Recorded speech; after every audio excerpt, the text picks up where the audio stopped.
was recently thinking about what my next video should be, and after much soul searching and intensive discussion with my R&D team, I realized that list videos are really enjoyable. Something about seeing someone else talk about their opinions, then getting irrationally upset when they don't rank Go Dogs Go as the #1 great American classic. It's kind of like politics. I find it so refreshing. So I'm making my own. This will be a list of the best designed movie monsters. There will be a few rules for this list. I will be counting multiple entities if they originate from the same source. I will be counting groups of entities if they share similar features or are of the same species. No ghosts. No overtly human entities, no matter how monstrous. So the troglodytes from Bone Tomahawk and the Moonlight Man from Gerald's Game will not be making this list. This list is based solely on the monster's presentation and mannerisms. I'm even putting some monsters from shows I haven't seen on this list. Without further ado, let's get to counting so we can unveil #1. Number 10, you know what? We're not doing this. The Pale Man from Pan's Labyrinth is #1. It was only ever going to be the Pale Man. Saying the Pale Man is the best monster design is a bit like saying that Hellfire is the best Disney villain song. While it is still a matter of opinion, you would be hard-pressed to find anyone who disagrees. Everything about the Pale Man, from the build-up to the effects to the sound design to the movements of Doug Jones, it's all perfect. The Pale Man is probably the closest thing to a perfect monster design I can think of. I can't count on how many lists I've seen the Pale Man ranked at #1. And I simply have nothing to add to the conversation. Thusly, I choose to go against the grain, so I'll be adding one final rule. My last rule is the Pale Man is banned from this ranking, and probably all subsequent rankings. Now, let's get to the actual list. Clocking in at number 10, the Balrog from Lord of the Rings. With its skeletal features and a body that seems to be made out of smoke and fire, the Balrog oozes cool factor. Its appearance and build-up also make it really special, but let's get to why I really love it. The Balrog wields a burning whip and sword, and as a D&D fan, this will never not make me think of the Balor. I believe some inspiration for the Balor had to have been taken from the Balrog. Their names even sound similar. The only real difference is that the Balor wields a lightning whip, I think. While it might not be the best movie monster, it still holds a place in my heart. Its connection to D&D and the fact that it is from a fantasy show are the things that put the Balrog over similar designs. That and the fact that I think most people have taken the Balrog's design for granted. Hashtag justice for Balrog. Now moving on to number 10. Now moving on to number 9. The Thing. Many of you might be wondering why the movie, commonly considered the greatest practical effect horror movie, is at number 9. The answer is simple. As a fan of horror, I have seen this thing so many times that when I actually watched the movie for the first time in full, I was less terrified than I might have been if I had went in blind. The lack of fear allowed me to focus more on the practical effects, thus their flaws became more apparent. That, and I'm not the biggest fan of some of the designs, namely the dog and the huge centipede creature that, bursts out of the one dude. That said, I love the spider head thing. Honestly, I have no idea how they did that with practical effects. It is genuinely incredible. Furthermore, both humanoid thing designs are really good. That being the split head thing, and when the man is in the snow, not fully transformed. The not fully transformed man is by far the best design, in my opinion. From how it looks exactly human, save for those weird lobster hands that it has. Also, the sound design in this movie is genuinely top tier. The drawn-out moaning roar is my favorite part of the entire movie, and what lands The Thing from The Thing at number 9. Moving on to number 8, we have the creature in The Other Side of the Box. Is this cheating because it's technically a short film and therefore not a movie? Yes, but again, I don't care. I think the image of a bald man's sweaty head nervously looking around from the inside of a black void in a cardboard box is honestly hilarious. The other side of the box is a short film, so I might be bending some rules here, but the fantastic design of the man in the box makes him an easy pick for the list. Well, the other side of the box is not the best short horror film I've seen. That'd be The Chair.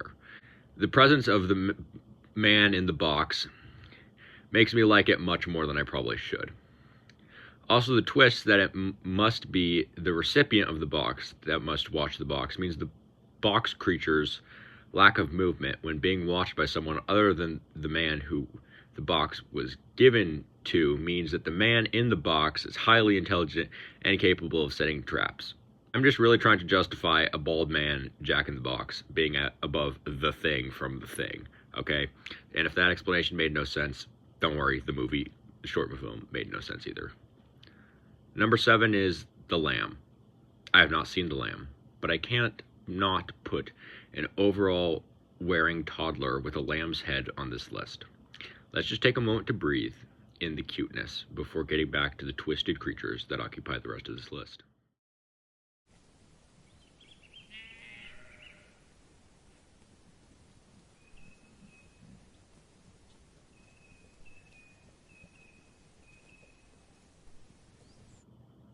Wasn't that nice? Now back to cosmic horrors and stuff. Clocking in at number 6 is the Apath, or the Apath. I don't honestly know. While some people don't like the ending of His House and claim that it attempts to acquit the main characters of their actions, I personally think I would have done the same thing if I was in their shoes. That's not really relevant, but I just wanted to say it. Furthermore, I haven't seen anyone who dislikes the Apath. The Apath, or Night Witch, is a malevolent entity that has attached itself to the main characters. It seeks to drive a wedge between the two leads, Bol and Rial, by promising to bring back their dead child in exchange for Bol's life. It further corrupts by showing the leads visions of nightmarish worlds and whispering lies to them. The Apath is also a one-to-one recreation of your average British citizen. It is a knife enthusiast. It's largely seen making unintelligible grunts, has weird teeth, and wants refugees out of the country. Jokes aside, the Apath would not have made it onto this list if it weren't for its terrifying actions. We feel its presence throughout the film, but only truly see it at the end of the film, and once in a vision when it tempts Bol into cutting himself. At the end of the film, Bol does cut himself, and the house starts shaking and the floor turns to sand.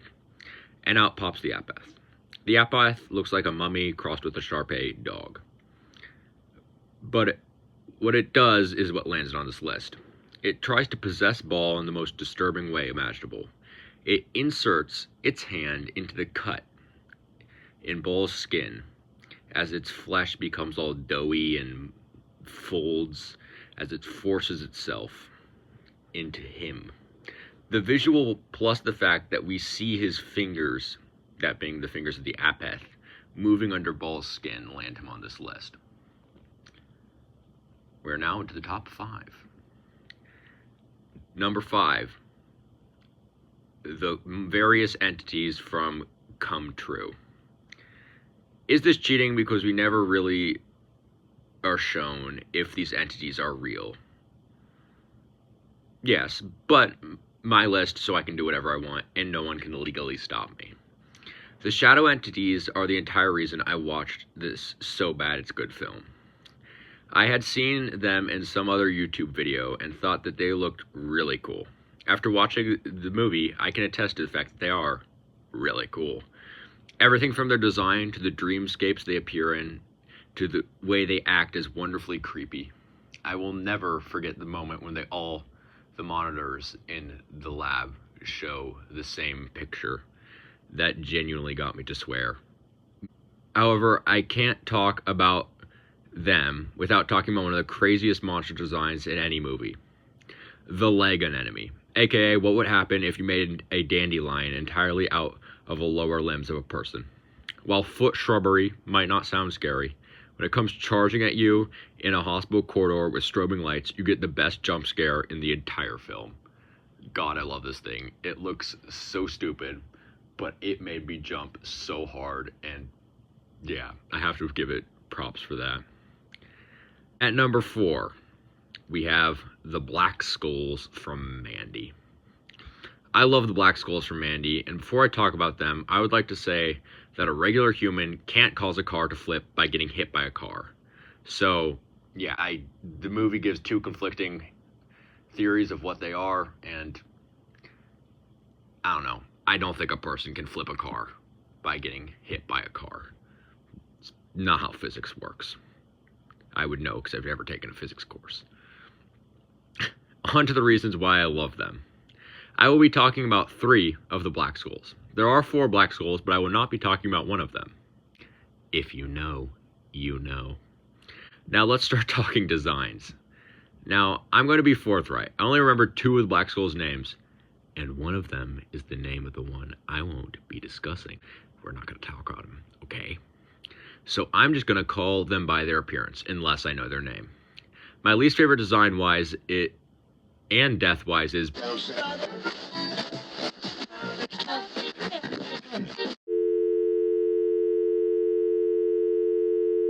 Moving on, the next design is Pinhead's less impressive brother, Rebar Body. His design is okay, and the fact that he does die in a somewhat interesting way is kind of cool. He does manage to flip a car by getting hit by it. The next one is Sis. I like her design. Furthermore, she gets Nick Cage to say, "You're in my shirt! You're in my shirt!" And, "You're a vicious snowflake." The final Black Skull is an angry pinecone. He is my favorite. His death is very cool. If you know, you know. So I'm not going to have to explain any more of it. Now, on to number 3. Top 3. Let's see what they are. Number 3 is the Void. Various entities from the Void. The reason that the Thing was ranked at number 9 and not higher was because of the Void. The Void, in my opinion, is what I would have wanted the monsters from the Thing to be. While I know the Thing is not at fault because it came out long before the Void, I love every monster design in the Void. The lowest ranking would be the first transformed woman and the final form of the Doctor, who looks like Thanos got left out in the sun for even longer. The other monsters are all fantastic. The zombies are so... yeah, and I love them for it. The way the corpses in the basement slowly come to life is so good. The pus-filled growths and boils, the way they move, the way they look, the way their skin hangs from their bodies, I love it. The monster I love the most is the final monster. The giant fetus gorilla grasshopper monster looking thing. It's so cool. The way its hulking body shambles about, the way the tentacles erupt from the face, the way they... I'm sorry, I keep saying the way they in this video. I love the Void. It has the best practical effects I have seen in any movie, save one.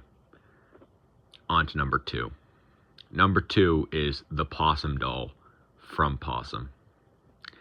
Is the placement of Pawsum on this list cheating? Maybe, but again, I don't really care. While the Pawsum doll is technically an inanimate object, but I mean, is it really? No, seriously, is it actually an inanimate object, or is it an actual living entity? This movie was so confusing, and everyone spoke with an accent that could best be described as extreme Irish. Watch this movie with subtitles, otherwise you will not understand the total of 30 spoken words in this film. But let's talk about the titular Pawsum doll. The Pawsum is a puppet meant for children, and unlike other terrifying movie puppets, Annabelle, this one has a reason to look terrifying, that being that the puppeteer destroys it every show like some form of Greek tragedy catharsis. Yeah, I don't really know what the business model is there either, but I don't know. He has a nice puppet. The puppet itself looks like someone put Voldemort's head on a spider body. Actually, it looks a lot like Spider Patches from Bloodborne. The terror here comes from the fact that no matter how many times the main character destroys it, burns it, abandons it, the puppet will find his way back to him. This is hands down the scariest movie monster on this list. It is not even close. I mean, the Pale Man, but he's banned, so we don't talk about him. And finally, clocking in at number 1, anything from Psycho Goreman. Is this cheating because the rules explicitly told me not to do something like this? Yes.